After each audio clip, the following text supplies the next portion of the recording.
A new day is dawning on transport and mining. By land, sea, and air, it's an exciting time for the transport sector. The responsible ministry is conducting a network of plans to return public passenger train service to the Jamaican landscape. Another vehicle for transporting people and goods may also re-emerge.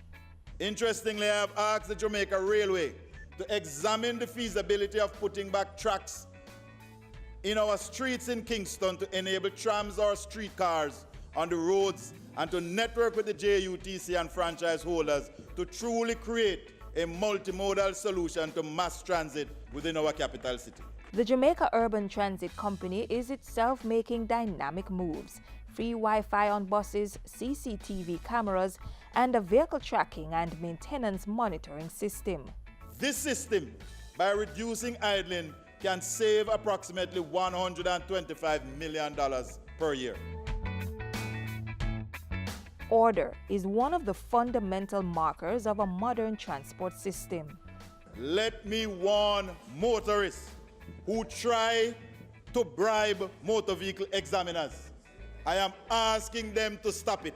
We have started some undercover sting operations with the police. It is proposed to complete the discussion with the Island Traffic Authority to have a Transport Authority inspector seated at the depots to certify and issue commercial license. Soon, for a fitness certificate to be printed, your vehicles must be present on the compound within a special geofenced area in order for the machine to sense the vehicle. If it is not there, the machine will not issue a fitness certificate. People should be allowed to design and craft their own routes and then apply for it to be registered. We want to establish a city taxi system that allows taxis to operate within city limits. We want to increase the limits on route taxis to 40 kilometers. Even as the ministry takes aim at opening all routes island-wide, public safety is not being abandoned. The Transport Authority will be developing a free taxi locator and safety application for smartphone holders. All taxis must be fitted with a stipulated vehicle locator that must always be on.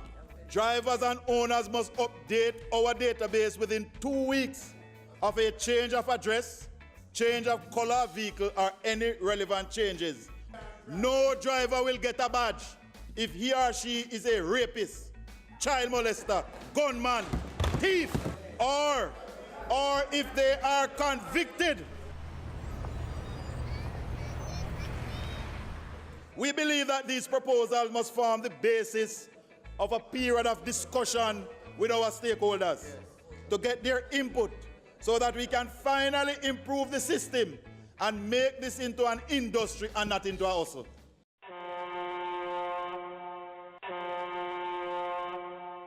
Some truths: 90% of the world's trade is done by ship. Jamaica is uniquely positioned along the path of major shipping vessels. Working at sea requires international certification and pays big. Only about 3,000 persons work within Jamaica's maritime sector. The absence of critical legislation is one of the factors holding us back. We intend to, within the next 8 months, take some bills to Parliament. The Caribbean Maritime University and Hartrust NTA will also be certifying Jamaicans to work in the international shipping industry. This will clear the way for shipping companies to employ more Jamaicans, not only as officers, but as crew.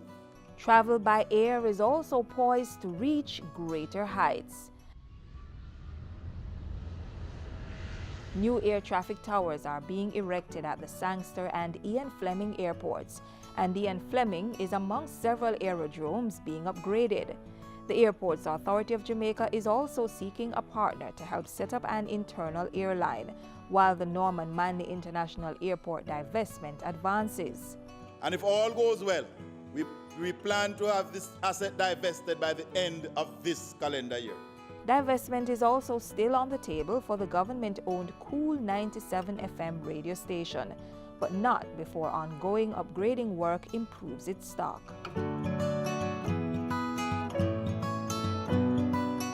Mining is Jamaica's second largest foreign exchange earner and a major employer. But it faces external challenges like the threat to Windalca's Yuatan plant from U.S. government sanctions on its Russian-based owner UC Rusal.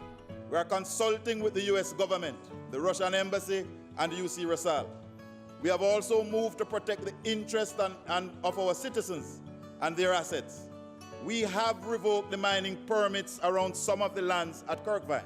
The ministry is also facing down internal threats to Jamaica's mining future through interventions like a bauxite reserve land bank. The effect of this is that lands that have reserves, we will not allow any development. But mining success is not to come at the expense of the environment or Jamaicans. So the reclamation of mined-out bauxite lands is a priority. So is restoring land titles to people who have been relocated to make way for mining operations. A land titling task force has been established for the industry, and I'm going to co-chair it. I'm going to drive that, Mr. Speaker. But the ultimate mission is to get the benefits of mining into the hands and pockets of more Jamaicans. We will be opening a mining school to train managers, supervisors, and workers in all aspects of mining management. I have instructed that the government's holding in the Clarendon Alumina Partners CAP and the Jamaica Bauxite Mining Limited be merged into one entity. I will then seek Cabinet's permission to sell to the Jamaican people shares via the Jamaica Stock Exchange. Exciting days are ahead.